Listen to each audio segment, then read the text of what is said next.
Over the last 2 decades, most of the world's manufacturing industries have shifted base to Asia. With the government's renewed thrust on Make in India program, the manufacturing climate in our country is expected to see a steep rise. Well, with the government's renewed thrust on Make in India, the ICT manufacturing scenario in India is set to transform. But are we really equipped to make this turnaround?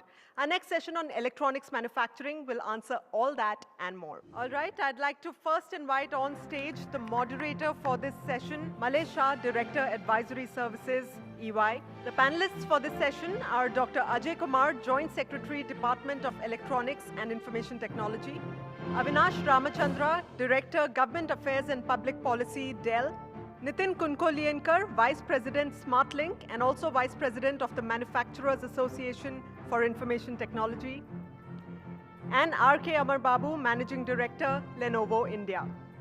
India as a market for electronic goods is obviously well known, and it's largely driven by a lot of industry segments which are driving that growth. Consumer obviously is at the center of a lot of that growth.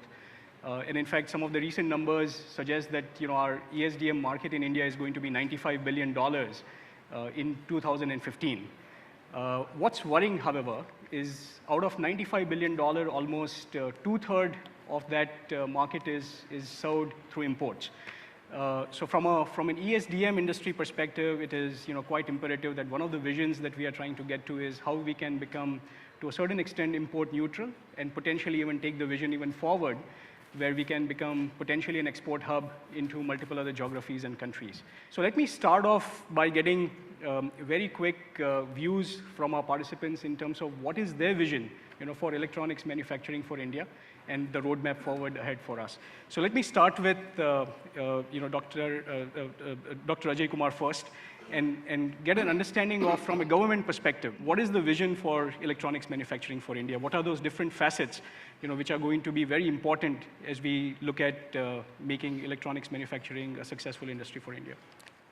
I think in electronics manufacturing, we are in a place where we were in IT, let's say in early 90s. And the next decade, we are going to see an explosive growth of this industry. The early signs of that happening has started. There are 2 or 3 factors which are strongly in our favor. One is that we have a huge and very fast growing demand. The second huge lever that we will have is our human resource, large talent availability, and a demographic profile. And the third very important factor which will go in our favor is the fact that we have a government which is extremely determined. There is a policy environment which is conducive, and a government which is extremely determined to make India the new hub for electronics manufacturing. But let me ask, from an industry participant perspective as well, even today, even when we look at the electronics manufacturing which happens in India, there is still very large amount of low value-added manufacturing which happens. So maybe I'll start with Amar Babu, and if you can maybe talk about, from your perspective, what is it that you would like to see a change happening from an industry perspective on the contours of the industry? I think when you look at it today, ESDM in India, as you rightly said, is an industry where the value add is very little. The local value add is quite low. And it is an industry that is a net importer for the country. I mean, when I look at the visions like Digital India, Make in India, I would say that the success of this would be if, as a country, if we can actually become a net exporter in the ESDM sector. And I also feel that there are so many new areas emerging in technology. When we talk about smartphones or tablets, these are all things in the last few years. Now we are talking about IoT, Internet of Things, and so on and so forth. I really like to see us as a country pick up one or two of these areas and become a world leader. Sure. Thank you, Amar Babu. I think what you are rightly pointing out is, focus, and can we build that focus in a particular segment, just like Taiwan did, and have the entire value chain, really come to bear in terms of driving a differentiation for India in that particular category, is what you are saying. Maybe I'll ask Avinash as well, a question, because when we talk about the value chain, one of the missing links in the entire value chain at times has been represented as the missing component ecosystem. Tell us your vision in terms of what is it that you would again like to change from a manufacturing standpoint so that you can grow as well as the ecosystem around you is also able to grow. If you look at India over the last 14 years for companies such as ours, and split into about three parts. The first part is services, which is software services, KPO, BPO, R&D, analytics, and all of them. That is done brilliantly well. I mean, at 30 rupees to $1, it was good cost arbitrage. At 62, it's brilliant. Right? The second part of the equation is India as a market. That has done also phenomenally well. Our company is now going to post the largest ever revenue for this year ever in the country in the last 14 years. And it's going to become the third largest for Dell across the world. So it's US, China, and then India. It's trounced UK, it's trounced Japan, it's trounced Australia, New Zealand, right? The third part of the equation is manufacturing. Has manufacturing been good? Yes, it has been good. Could it be better? Definitely. Is there potential? Definitely. We did a survey of about 35 of our own suppliers on why would they invest into India. What are the factors that would stop them or make them invest into India? I think two things really emerged. One was the fact that if there is high local demand, they would come in. Or if the manufacturing cost is lower than other geographies, then they would come. Most companies like ours don't need to look for markets because there are ready markets available for us, which means the only debilitating factor is the incentives. If that comes in, it changes the game completely. So thanks, Avinash, for bringing that up. But let me ask Nitin, from an industry association perspective, when you look at certain disabilities and when you look at the other countries potentially such as Taiwan and China, where do you think our disabilities really originate from? And what, how do you benchmark India compared to some of the other geographies, and how we can potentially bridge, the disabilities that arise in the Indian ecosystem? See, there are three important aspects. One is the finance aspect. The finance aspect would cover two elements. One is taxation, which is very critical. When you sign ITA agreement, we created an open market for others to explore. At the same time, our market became very weak. Secondly, you see the three-tier tax structure, state, central, and local municipality. Like Bombay has octroi, Pune has octroi.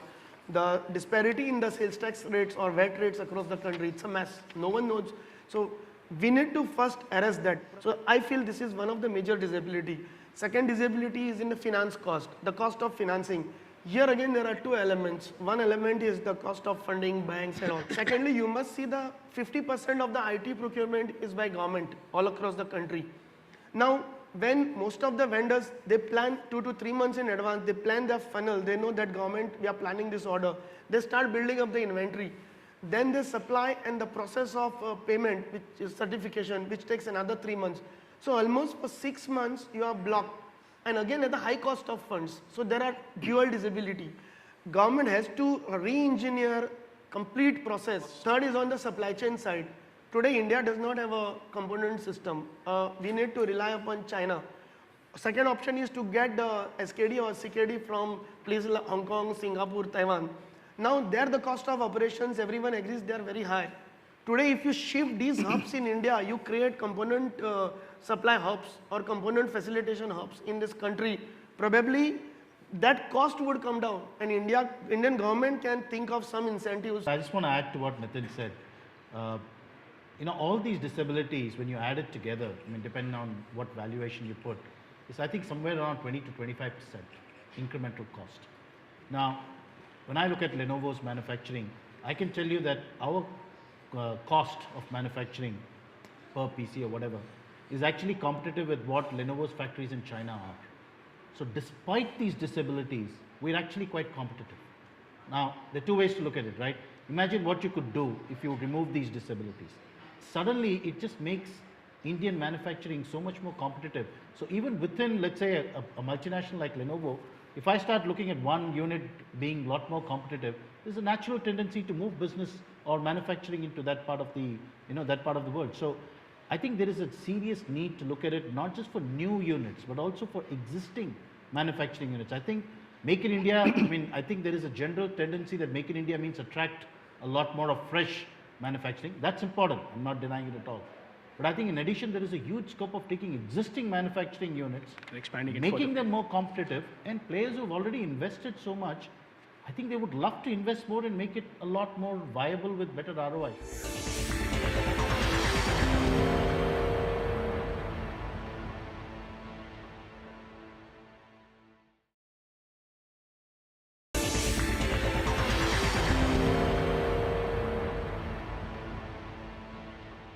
From a policy perspective, there has been a number of policies which government had listed out, variety of incentive schemes, around MSIPs, around Electronic Development Fund being notified. So maybe let me ask Dr. Ajay Kumar in terms of if you had to, take a, give a snapshot in terms of where we are right now. Manufacturing inherently has certain issues which need to be addressed, and so that the transaction cost of people who are doing business comes down. And we have actually, in the whole effort to recreate the electronics manufacturing industry, which practically was not there, our effort has been to see what needs to be done to address this disability gap, which was now 22%. We have several incentives today which try to offset some of these disabilities. We have the modified special incentive package scheme, modified SIPs, which gives 25% subsidy for all investment for new units as well as for expansion units. To address the issue of infrastructure, we have electronics manufacturing cluster scheme. Idea is to create islands of world-class infrastructure, and the cost of that, 50% of the cost of developing common facilities like electricity, water, roads, training facilities, testing facilities, etc., is provided as support by the government. We have also tried to, on the human resource side, we have said if industries want ready to use human resource. So we have come out with a scheme where you can actually have a training program which caters to a specific industry requirement, and government funds that training program. So beyond an ITI or beyond a BTech engineering, you can actually have a training program and government would fund this. And most important thing now which we are focusing today is on innovation and R&D. And here we are actually attempting a huge departure from the traditional conventional style of promoting innovation R&D in the electronic sector. We are now talking in this sector specifically supporting industry for doing R&D by them. We have, the cabinet has recently approved a few weeks back the Electronic Development Fund, which is actually about providing risk capital to industry to develop new products. Today, there are a lot of new emerging areas in electronics, and it is very important that in those areas we should be going at par with what's happening in the rest of the world. Mr. Babu mentioned about things like IoT. I mean, we need to be concurrent with the world in terms of developing this technology in the country, and there's no reason why we can't do it. In fact, a lot of our people are actually doing a lot of IoT stuff for global companies today.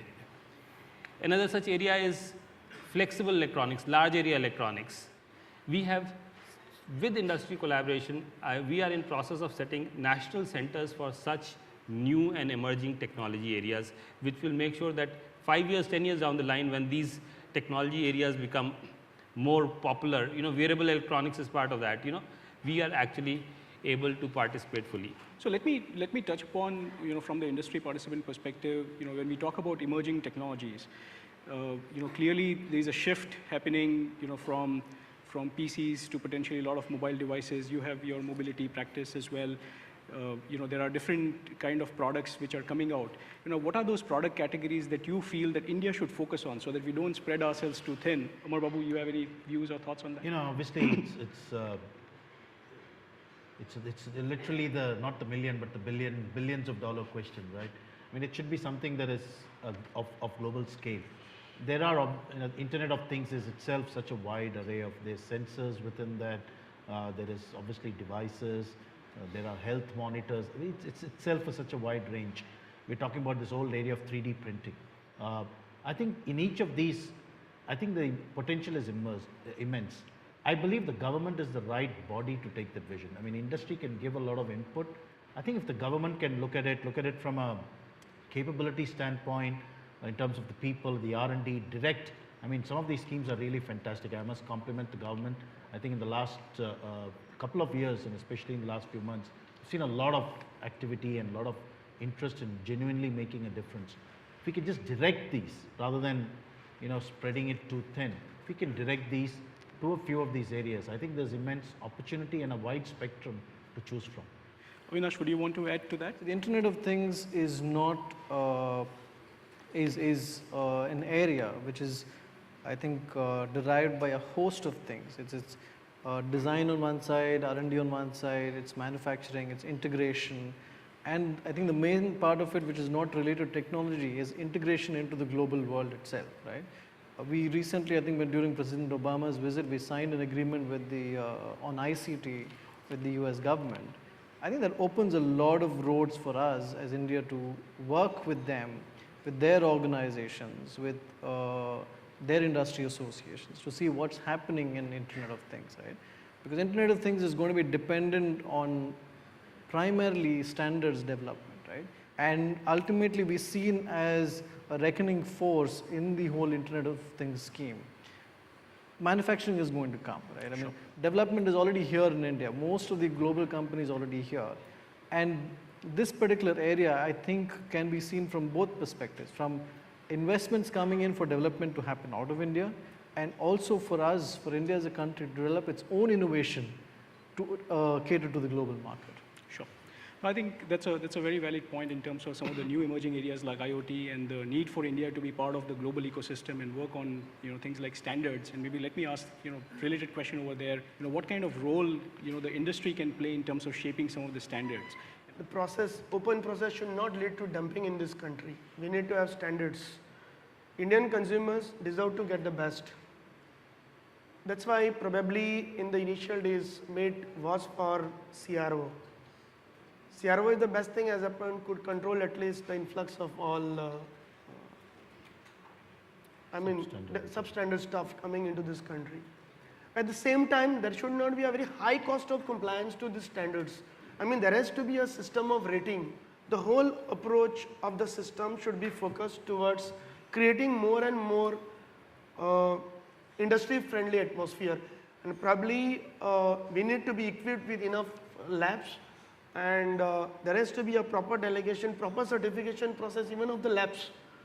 I think that would go a long way. So there are a whole host of technical issues, as you are rightly pointing out, which needs to be fixed from a ease of doing business perspective. So I'll just like to maybe wrap up and maybe ask Dr. Ajay Kumar maybe to provide your viewpoint in terms of just the path forward. When we started the recreation of the electronics manufacturing, people were shutting shops and going. And we saw interest of people, people stopped that, and some of the people who had still continued started expanding their operations. In the last few months, with government's tremendous initiative on Make in India and Digital India, we have found that not only those of people who already exist in India, but a lot of people who were not in India, both domestic and multinationals, have come to India. But most of these people who have come are actually people who are in the electronics manufacturing sector. We are in dialogue with a few companies who are today not in the domain of electronics manufacturing, and they are actively contemplating coming into the sector.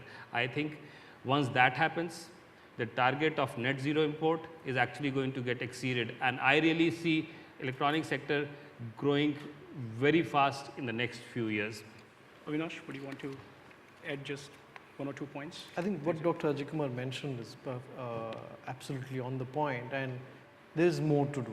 There's more that companies like ours can do. I mean, apart from just expanding our current manufacturing itself or bringing in manufacturing into the country, there is more we can do in terms of helping the country achieve its objective, right? I mean, bringing in more investment in the component space is one of them, I would say. Also work with the government on trying and seeing what are the new areas that would be helpful for the country and grow our investment also over here.